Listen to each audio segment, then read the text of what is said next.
बरुआ कृष्णदासपुर मुख्य रास्तार ब्राह्मणी नदी उपरे थिबा अविभक्त ब्रह्मबरदा बजारघाट ब्रिज एबे विपद संकुल अवस्था दे गति करुछि। निम्नमानर काम और मरामती अभाव पोलर गोटे पार्श्व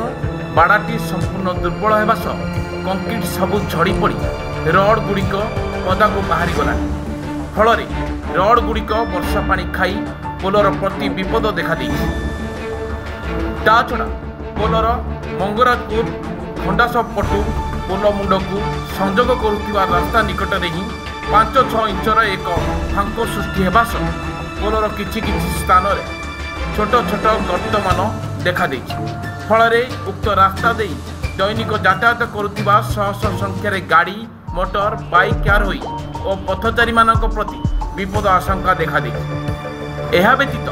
उक्त पोल दे सबुदिन बाली बोझे गाड़ी गुड़िक जीवा आसवा करने द्वारा गाड़ी डालू माटी मिशा बाली खसी पड़ी पोलर उभय पार्श्व गदा गदा हो जमा हो रही फल पोल रास्तार उभय कड़े अनाबना घास गछ सब उठी पोलर स्थायित्व को नष्ट करुछि। सूचना था कि पाखापाखि 25 वर्ष पूर्व